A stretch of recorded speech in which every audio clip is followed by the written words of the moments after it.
Hello and welcome to Argos Report Viewer Training. My name is Barb and I will be leading the training today. The intended audience for this training is the Argos Report Viewer and users that are new to Argos. The goal of this training is to demonstrate the basic functionality of Argos and the Argos Web Viewer. We will also take a look at how to execute and distribute reports in each. We will be covering the following objectives in this training: an overview of what Argos is, what it does, and how it works,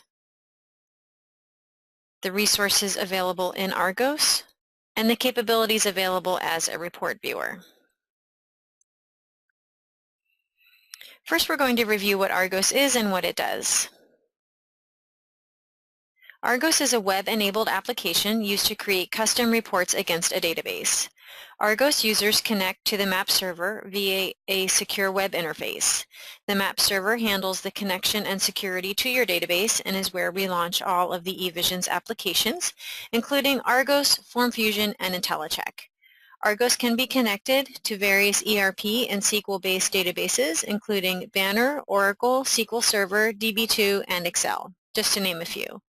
If you have a department database that you would like to create custom reports from, please talk to your Argos administrator to see if Argos can connect to it. To create our reports, there are three things that we typically use: a data block form, the report query, and a report format. First, we have the data block form. This is where we will narrow our results. Second is the report query. The report query is a SQL query and is how the requirements are sent to the database.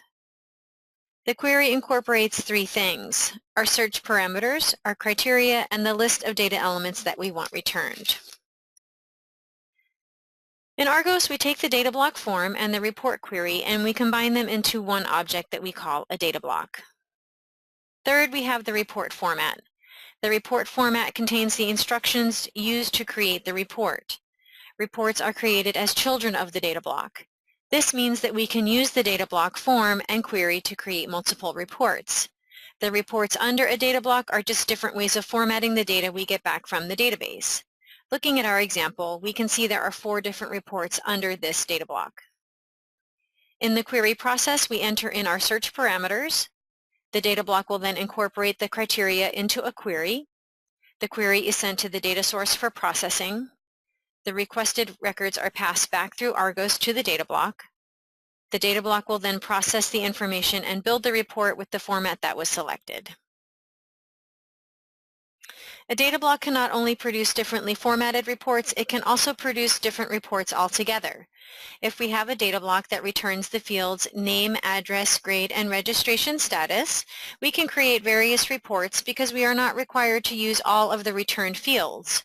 From the returned fields, we can choose which ones to display on the report. For example, if we wanted a class grade roster report that contains the fields name, grade, and registration status, the address field would not be used and would then be discarded. If we wanted a report for mailing labels, this report could be created within the same data block. The data block will return all the same fields, but we would only use the fields we wish to display. This report may just contain the fields name and address. Since we do not need the remaining fields, they would be discarded. As a report viewer, you are not required to know this information. This is simply a brief overview of the concept of querying. Now here are a few points to remember as you navigate through Argos. The data in each report comes directly from the data source. Information is never stored in Argos. Not all of the fields returned by the data block have to be used in every report. The information coming from the data block is dependent on the query created by the data block designer. If the data in the report is not what is expected, some reasons why this might be are there is an issue with the query that retrieves the data, or there could be an issue with the data in the data source. Understanding this concept will make communication with the data block designer easier and will help in troubleshooting these errors. Now we're going to discuss the 4 different roles within Argos. Each role has different actions that it can perform, and each role can do the actions of the previous role as well as additional actions specific to that role. The first role is the report viewer. Report viewers can view and execute reports. The next role is the report writer. The report writers, in addition to the report viewer actions, can create and design reports. The next role is the data block designer. In addition to all the actions of the previous roles, the data block designer can create data blocks and schedule reports. The last role is the Argos administrator. In addition to being able to perform the actions of all the other roles, the Argos administrator can administer security, users, and the API module. Now that we've gone over what Argos is and how it works, we'll take a look at the application and discuss the available resources and capabilities you have as a report viewer.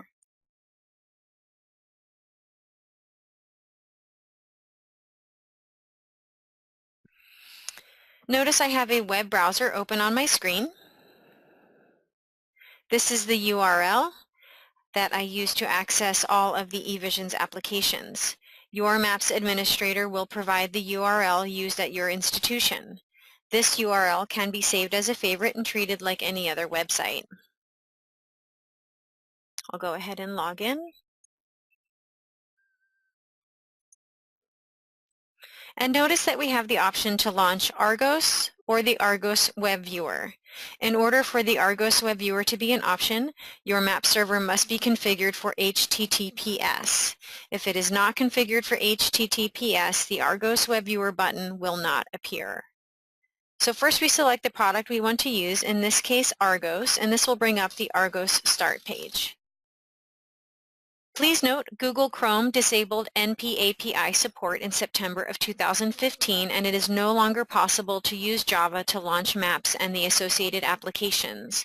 In order to better support our users who prefer the Chrome browser, eVisions added the option to launch without Java using the eVisions application launcher in Maps version 4.5. For more information on this feature, please refer to the Maps 4.5 release guide or open a help desk ticket if you have any questions. So I'll go ahead and click on the Argos Power button to start the application.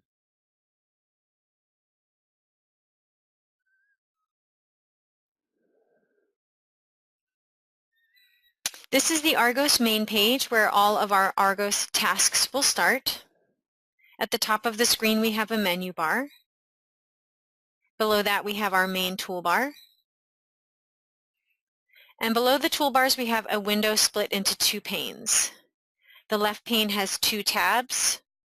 The Explorer tab has our folder structure.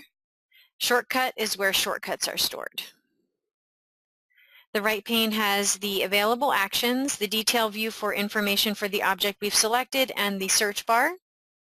The search feature, which is a new feature added in version 4.5, allows you to search for data blocks, reports, folders, and schedules. Down here at the bottom right-hand corner of the screen, we can see some login information. We have the server we're connected to, our login name, and the role we've been assigned. So now we're going to go through the navigation of Argos.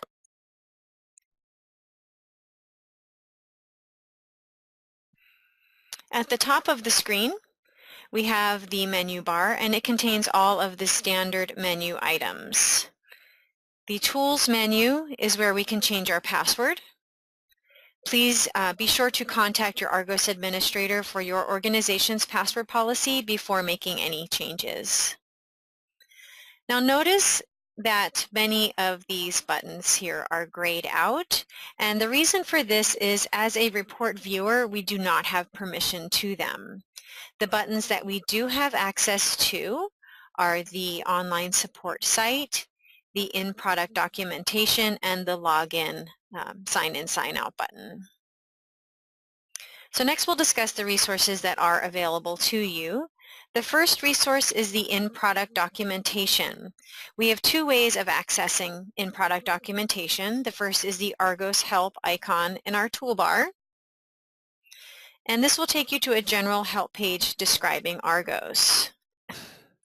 The second option for accessing in-product documentation is the F1 key on your keyboard.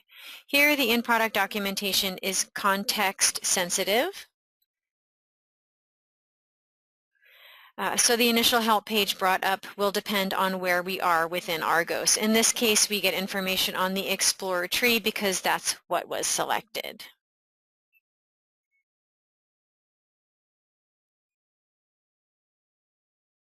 The next button on the toolbar is Support. This button will take us to the online support site.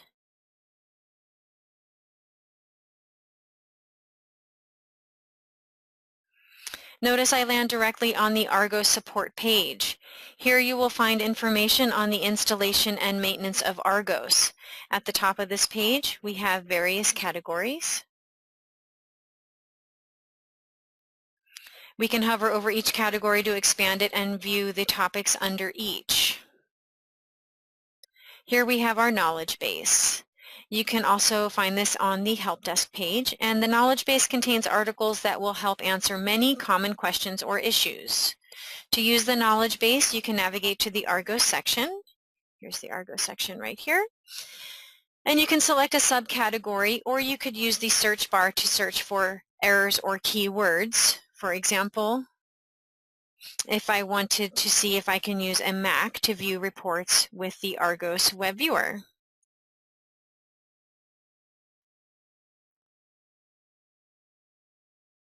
And here are my search results. The search will return articles if anything similar is found. Here are my search results. Can eVision's software run on an Apple Mac or other devices? View. Next, we will be discussing the capabilities that are available as a report viewer. First, we have the folder structure and the detail view.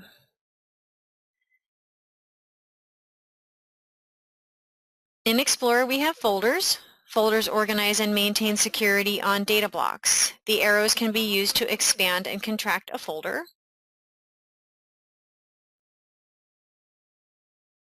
Once you've expanded a folder, you can see the folders and data blocks it contains. We talked about data blocks earlier. A data block object is represented by the stack of blue blocks icon. Now, when you highlight a data block, you can see available actions in the window on the right, as well as related information such as the title, description, the author, the creation date, and the modified date. To view this detailed information, click on the lowercase letter I in the top right corner next to the name of the data block. Here's the name of the data block. Here's the lowercase letter I. You click on that, and here is the author, date created, date last modified, last run date, and last modified by. If I expand the data block by clicking on the arrow, I can see the reports under that data block. If you want to get the detailed information about a report, highlight the report and click on the lowercase letter I next to the name of the report. I can see the name of the report, a description, who the author is, and the date it was created and modified. Here I have 4 different reports representing the 4 different report formats that can be created in Argos. Each format has its own icon to represent it. The first report format is a dashboard. It's represented by the icon that looks like a magnifying glass. Dashboards are designed to be on-screen reports. The information is returned to the screen. Next is an extract report. Its icon is a page with the letters FIX. An extract report is designed to meet predefined output specifications and can create 3 kinds of reports, including a more complex comma-delimited, a fixed width, and an XML report. The next report format is a CSV, or comma-delimited report. This report is identified by the letters CSV. This report format exports the data out to a flat text file. The file can then be used in a spreadsheet program such as Excel to manipulate the data. The last report is a banded report. Its icon is a dash representing a band. A banded report is a fully formatted report that is designed to be printed. This report is used for major publications, presentation reports, and PDF files. Banded reports can use grouping, pictures, custom colors, charts, and other design elements. We're going to take a look at each of these reports a little bit later. And also, for more information on all of these reports, please refer to the in-product documentation. Next, we'll be discussing the shortcut section. Navigating through the Explorer tree can be time-consuming. With a shortcut, we can access the report or data block more quickly. We have two types of shortcuts. My shortcuts are shortcuts that you make for your exclusive use. Shared shortcuts are shortcuts that everyone sees. Report viewers and writers can only create a My shortcut. To create a shortcut, you highlight a report and click on the shortcut button in the detail window. A dialog box will pop up with our options. We can create a My shortcut and select to open it in a new window or have it slide into the current window. I'll go ahead and just click OK. And when we go to the Shortcuts tab, we see here is my new shortcut. And we have 5 buttons for the new shortcut. Execute, which will run the target. Rename will allow us to rename the shortcut. Locate will take us to the target point in the Explorer tree. Delete will delete the shortcut. And Edit will allow us to edit the shortcut. Now, as a data block designer, you'll be able to change a My shortcut to a shared shortcut. Next, we'll be discussing the search feature.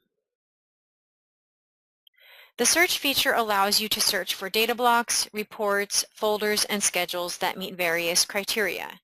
To perform a simple text search, enter the desired text in the search field and click Search or press the Enter key on your keyboard. The results will appear in the pane below. I'll go ahead and search for the data block we've been working on.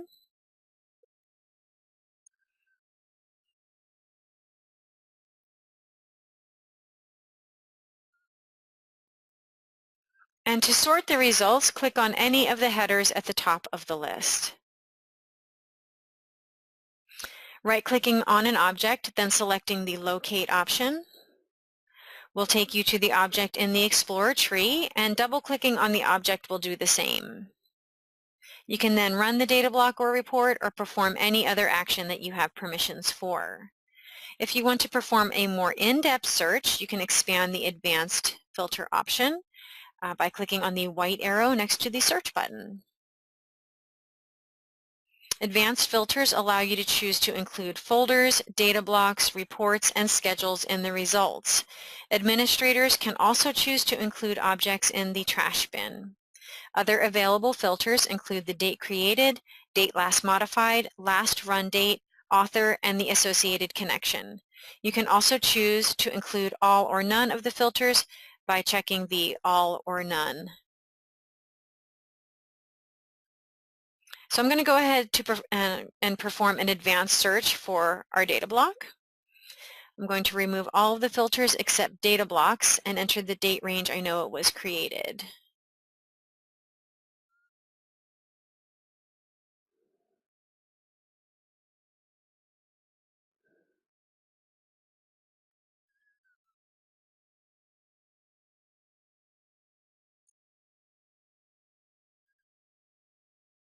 And after you've added all your filters, go ahead and click the Update Results box. And here you see it significantly filtered my results. And I know my data block was created on May 19th, 2016. So I'll sort by date created, May 19th. And I'll right-click and choose Locate. And here's the data block that we've been working on. So now we're going to run through examples of each of these reports. Our first report is a dashboard. First, we need to run the dashboard. After executing the report, we see the data block form that is the basis of all the reports created under this data block. Each report will use the same data block form, but the information will be processed differently. Provide us with a status report of the data block. We have control boxes used to enter in search criteria. We also have a box returning the results of our query. The first control is a date field. We can tell that it's a date field because it has a calendar page icon. If we click on the calendar icon, a calendar pops up. The double arrows scroll by year, and the single arrows scroll by month.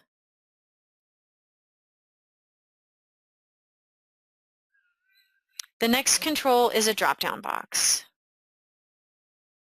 The drop-down box has a drop-down arrow, and we can choose one item from this list. The next control is a list box, and it has a scroll bar on the side. In most cases, this control allows you to make multiple selections from the available list. To make multiple selections, you can use the Control key or the Shift key. Holding the Control key will allow us to select multiple non-adjacent items. And holding the Shift key allows us to select multiple items within a range. To select all, we can use Control A or click and drag to the bottom of the list. The next control is an edit box. The edit box allows a user to search by all or part of a text field. In this case, we're using it to narrow down our search by last name or part of a last name. Now this field may or may not be case sensitive. It depends on how the report query is written. In this case, I know it is not case sensitive, so I can use a lowercase w. We also have checkboxes that can be used to narrow or expand our search. Here we have a memo field. Now the memo field is a block that allows you to enter in multiple lines of text. It's larger than an edit box, and it has scroll arrows on the side. In a dashboard, the memo field is not as useful because it's not being used to narrow the search results. We will use the memo field later in the training with another report type. If a dashboard report is often run with the same parameters rather than inputting in the same values each time the report is run, the Saved Settings option can be used to auto-populate those fields. After you've entered in the desired values, expand the drop-down of the dashboard options, select Save Current Settings, and give your settings a name and description.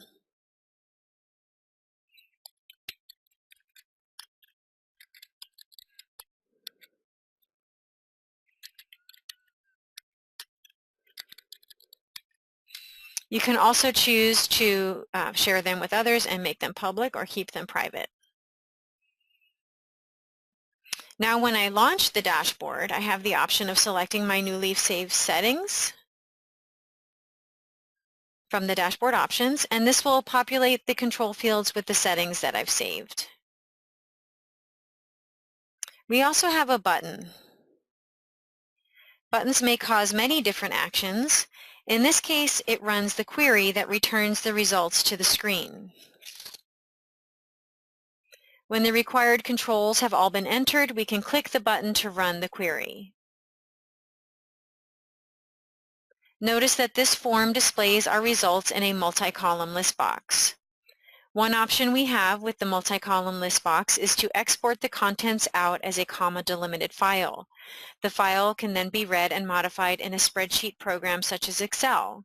To do this, right-click in the multi-column list box and click on Save Results. Here we have a Save Results window where we can select the columns to export. You can check and uncheck the boxes to select or deselect the items. The check mark selects all items in the list while the X deselects them all.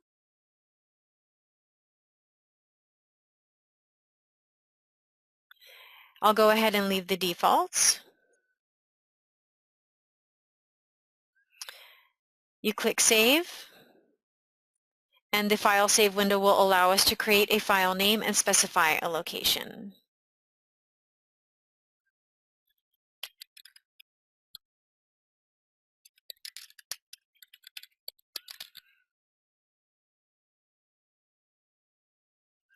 We get confirmation that the file's been created, and at this point we can treat the data as we would any other spreadsheet file.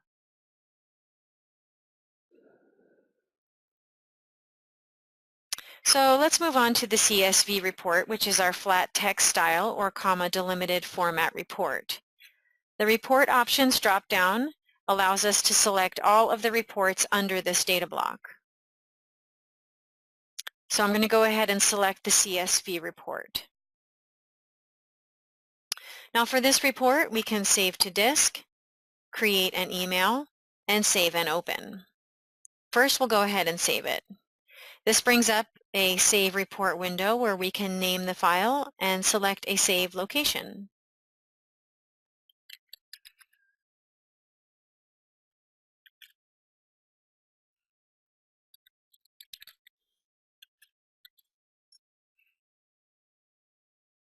Now, I'll go ahead and click Save.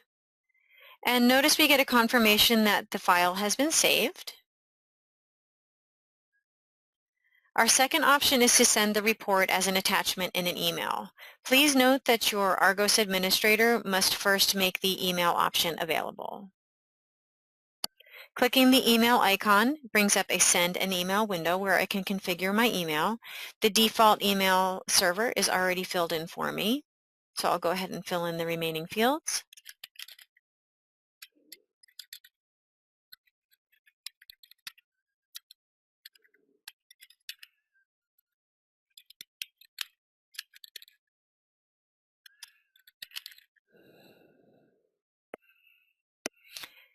Now notice here that the attachment name defaults to attachment.csv.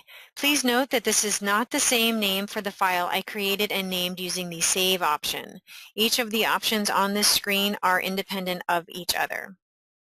I'll go ahead and click Send. And the report is created and I get a notification telling me that the report has been emailed. My last option is to launch. Again, I first have to name and save the file. I'm just going to go ahead and leave the default here and click Save.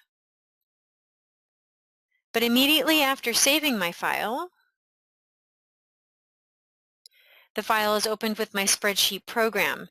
Now notice that the data in this CSV file is different from the data returned for the dashboard report export, and that's because the reports are formatted differently. Okay, so next we're going to run the extract report. I'll go up to Report Options and choose Extract. Now for this report, we can also save to disk, create an email, and save and open. The save option and the email option work the same way as with the CSV report, so I'm going to choose the launch option to demonstrate the extract report. Now this time we will actually fill in the comments field because it is built into this report.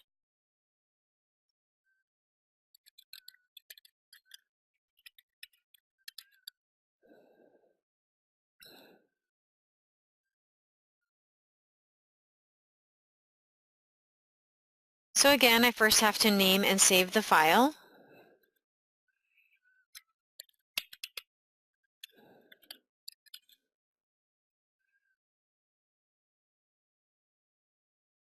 And this time, unlike my CSV file, my report opens with Notepad since this is a text file. We have the header information at the top, which gives the company information and the run date. And we then have the comments that we entered right here, testing comments. Below that, we have all the data for the report that is formatted as a fixed width report. The data elements all start at the same place. The ID, the last name, the first name, the city, the state, and the zip code all start at the same position since this is a fixed width report. The width of the fields defines the number of characters that will be displayed for each field. So if a field exceeds the allocated amount of space, the field will be truncated. Now the last report I want to show you is the banded report. The banded report encompasses the most formatting and is primarily designed for printing.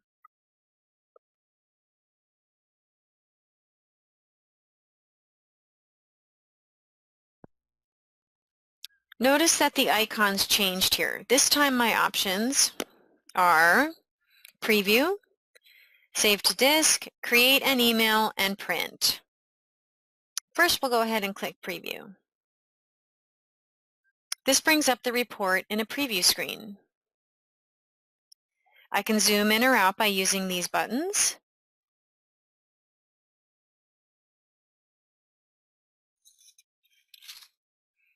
I can scroll through the pages by clicking on a thumbnail and scrolling. And we can also use the arrows at the top for scrolling. The single arrow moves through one page at a time, and the double arrow goes to the beginning or the end. Now, using this icon, we can go directly to a page, and we can search for specific text by clicking on the binoculars.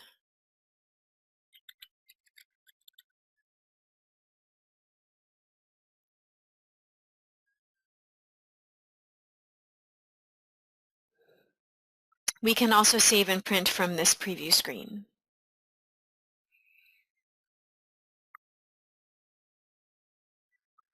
We can save the file. Here we'll name and save the file.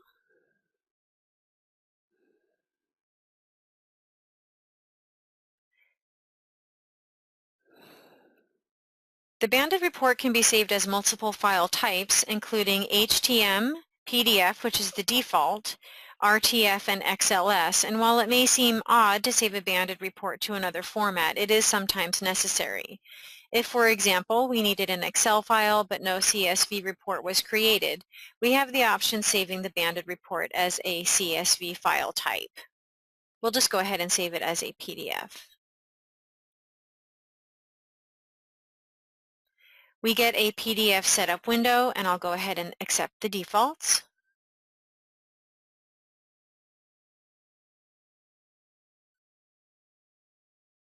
And the report is created and opened in Acrobat Reader.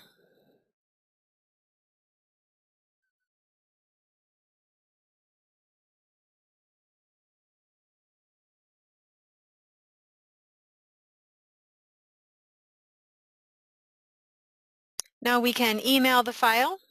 This works in the same way it did in the other reports. My last option is to print the file.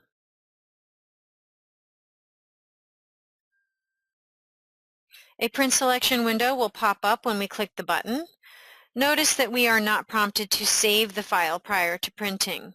Please note that the Save option must be selected to save a hard copy of the file. And now that we've seen how to navigate and run reports in the Argos client, we'll next take a look at how to do the same using the Argos web viewer. Argos 4.2 introduced a new way to run dashboards and reports with the Argos web viewer.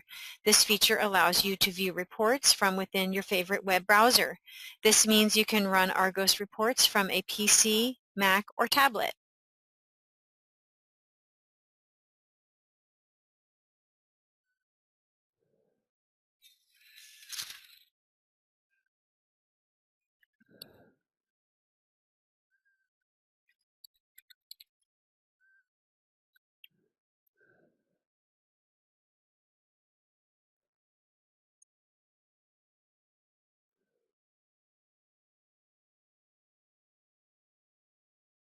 Here we have the Argos web viewer main page.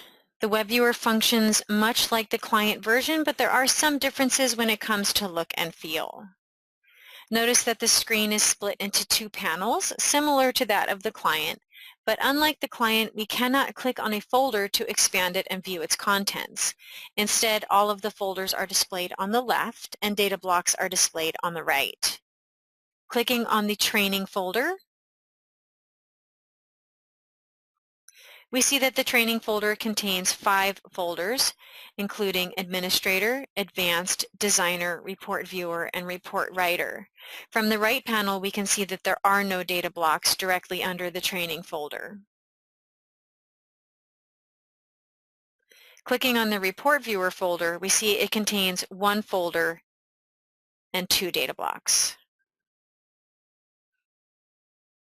Notice that as I navigated through the folders, a breadcrumb trail was also built in the path bar.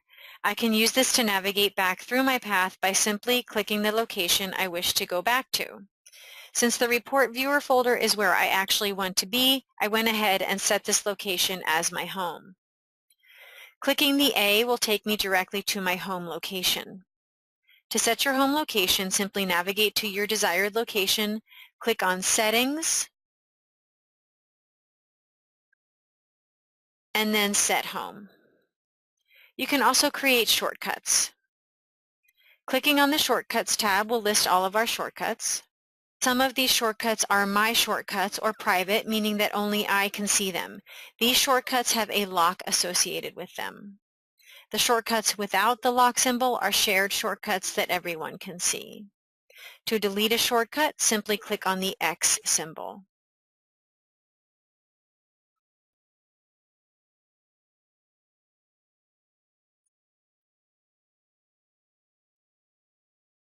The web viewer also has a search feature. Similar to the client, I can enter a word in the search field and either press the search button or the enter key on my keyboard. In the web viewer, the results will be filtered by data block and report.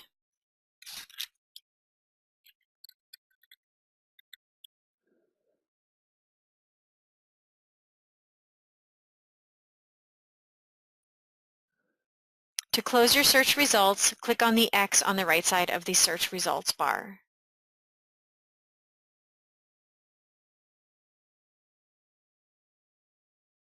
So let's go ahead and take a look at this data block. The dot with the number in it shows the number of reports under this data block. And if I click on Details, I get information such as description, when the data block was created, and when it was last modified. I also see a list of reports that this data block can create. So let's take a look at how to run one of these reports. I'll go ahead and select the banded report.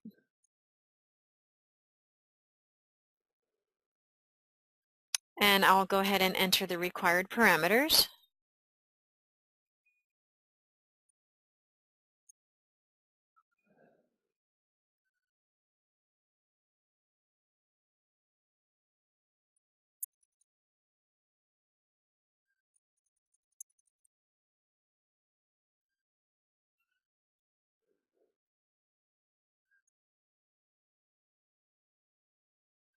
Now notice that next to the Run icon, there is a report dropdown. Listed are the available reports from this data block. So if you would like to run a different report, just select it from the list and click Run.